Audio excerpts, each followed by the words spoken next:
Meski diharapkan berpihak pada Indonesia, nyatanya orang asli Papua akan tetap melihat para pejuang OPM sebagai kawan. Toh asal mereka sama, tempat lahir juga. Hal serupa mungkin saja turut berlaku pada para anggota TNI. Karena sejauh ini, setidaknya sudah ada 5 orang personel militer dari Indonesia yang teridentifikasi pernah membantu Tentara Pembebasan Nasional Papua Barat.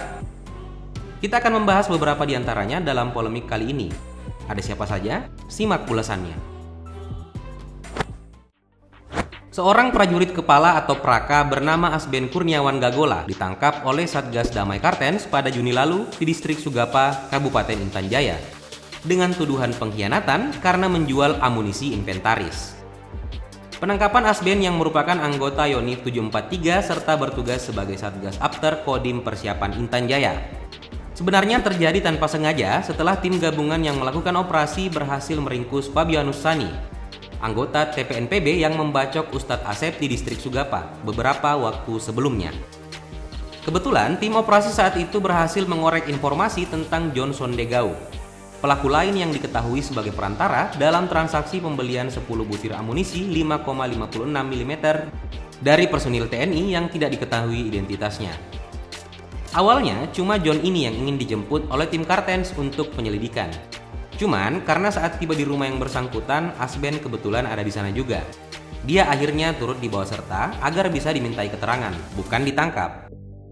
Tapi lucunya, karena selama interogasi di Subdenpom Nabire, Asben malah mengaku sukarela kalau dirinya adalah pelaku yang menjual amunisi ke Sandegau, ya statusnya langsung berubah. Asben sebenarnya tahu kalau yang dilakukan adalah kesalahan, cuman mau bagaimana? Dia terlanjur menjual dengan harga Rp200.000 per amunisi, juga telah menerima Rp2 juta sebagai pembayaran. Jadi proses hukum sudah wajib berjalan, apalagi selain uang yang sudah habis dipakai makan-makan, asal-usul amunisinya juga bermasalah, karena dari 50 butir termasuk yang dia jual, semuanya adalah barang tilepan dari inventaris TNI di pos jaga Holomama. Tindakan Asben memang cukup fatal karena menjual senjatanya sendiri ke musuh. Tapi itu jelas kesalahan yang tidak begitu parah dan masih bisa dimaafkan. Setidaknya jika dibandingkan dengan tindakan Luki Y. Matuan. Orang ini adalah anggota TNI berpangkat prajurit 1 atau Pratu yang bertugas di Yonif Rider 400 Banteng Rider sebagai prajurit bantuan dari Yonif 410 Alugoro, bagian dari Korem 073 Makutarama Kodam 4 di Ponegoro. Dia sempat viral pada 2021 lalu karena sejak Februari ketahuan kelana Yuda atau kabur dalam tugas, kemudian bergabung dengan TPNPB Intan Jaya dan diangkat jadi komandan lapangan. Hal tersebut diketahui oleh publik setelah juru bicara TPNPB, Sebi Sambom, menyebar siaran pers yang menyebut Luki telah meninggalkan TNI dan bergabung ke organisasinya karena tidak terima dengan perlakuan zalim para tentara terhadap orang asli Papua. Luki disebut memberi pengakuan kalau seperti orang-orang di OPM, dia juga memimpikan Papua yang merdeka. Makanya semua ilmu yang dia dapatkan selama di TNI bakal digunakan untuk kepentingan operasi TPNPB. Ini janji yang memang dia buktikan, karena pos TNI Bulapa yang pernah jadi tempatnya bertugas sebagai tamtama penembak senapan, pada akhirnya jadi lokasi yang paling sering dia sasar dalam serangan. Dan ini praktis jadi bukti nyata kalau rumor yang menyebut Luki bergabung dalam TPNPB adalah bagian dari rencana penyusupannya sebagai mata-mata TNI sama sekali tidak benar. Hanya jarak beberapa bulan dari kehebohan yang ditimbulkan oleh Luki. Pada Desember masih di tahun yang sama, kabar tentang personil TNI yang desersi dan bergabung dengan TPNPB bertambah jadi satu lagi. Kali ini pelakunya adalah prajurit 2 atau Prada bernama Yotam Bugiangge, anggota Kompi C Yonif 756 WMS yang dikabarkan desersi, kemudian kabur bersama satu pucuk senjata SS2 V1.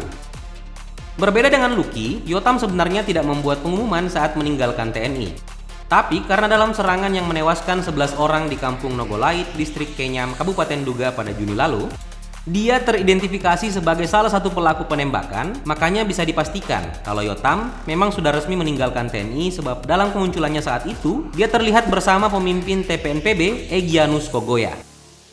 Sebelumnya memang sudah ada dugaan kalau Yotam bakal memilih Nduga, kampung halamannya sebagai lokasi pelarian. Tapi ini tidak pernah terbukti hingga berbulan-bulan masa pencarian.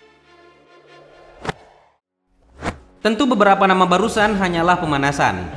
Sebab kalau ingin bicara soal desertir TNI yang membelot ke TPNPB, Senat Sol adalah orang yang wajib dibahas. Nama asli orang ini adalah Ananias Yaluka. Sebelum meninggalkan TNI, dia bertugas di Yonif 754 ENK dengan pangkat prajurit 2. Senat Sol sendiri memang sudah sering bikin masalah sejak masih aktif di TNI. Pada 2018 misalnya, dia merampok 155 butir amunisi dari gudang senjata, lalu menyerahkannya ke Tokoh Komite Nasional Papua Barat, Ruben Wakla.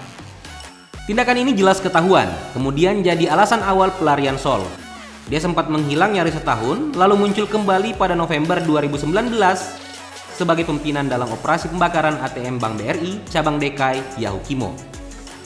Sol tentu gagal ditangkap dalam insiden ini, makanya selama Agustus 2020, dia bisa kembali menebar teror lewat operasi pembunuhan yang menyasar sejumlah warga sipil dan pejabat negara. Mulai dari staf KPU Yahukimo bernama Henry Jovinski, kemudian tukang mebel bernama Muhammad Thoyib, hingga tukang antar batako bernama Yauzan alias Ocang. Tapi tetap saja meski tahu pelakunya siapa, itu tidak berguna. Sebab setelah pembunuhan, Sol masih melenggang bebas, bahkan sempat terlibat dalam penyerangan yang menewaskan 2 orang personil TNI pada 2021 silam. Baik TNI maupun Polri sebenarnya sudah berusaha cukup keras untuk menangkap buron satu ini. Cuman memang tidak semudah yang dibayangkan, karena Sol selalu punya cara untuk lolos dari pengejaran. Makanya butuh waktu hampir 3 tahun sejak jadi desertir TNI, hingga akhirnya tokoh TPNPB ini bisa diringkus oleh petugas pada September 2021 lalu. Sol bahkan sudah hampir diseret ke persidangan kala itu, namun gagal. Karena luka yang dia dapatkan selama proses penangkapan, rupanya terinfeksi banyak bakteri yang membuatnya tidak bisa lagi diselamatkan.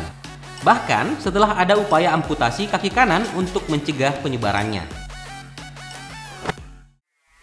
Sebenarnya, jika dilihat dari kacamata sejarah, kemunculan para prajurit TNI yang membelot ke TPNPB atau lebih luas lagi OPM merupakan sesuatu yang tidak bisa dihindari, sebab orang yang pertama kali memproklamasikan kemerdekaan Papua pada 1 Juli 1971 justru adalah seorang mantan perwira intelijen Angkatan Darat yang dulunya bertugas di Kodam Diponegoro, Jawa Tengah.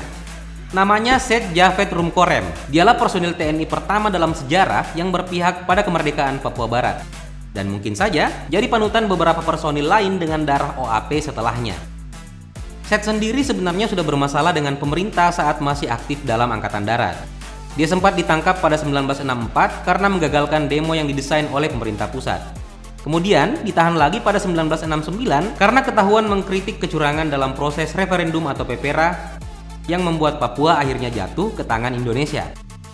Tapi dalam 2 titik mangsa ini dia masih tetap setia pada korpsnya.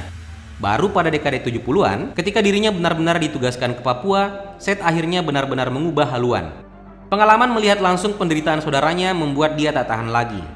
Itulah yang jadi dorongan terbesarnya melakukan desersi, lalu membentuk kesatuan militer yang bertujuan memerdekakan Papua. Awalnya itu diberi nama Markas Komando Tentara Pembebasan Nasional, kemudian berubah jadi Tentara Nasional.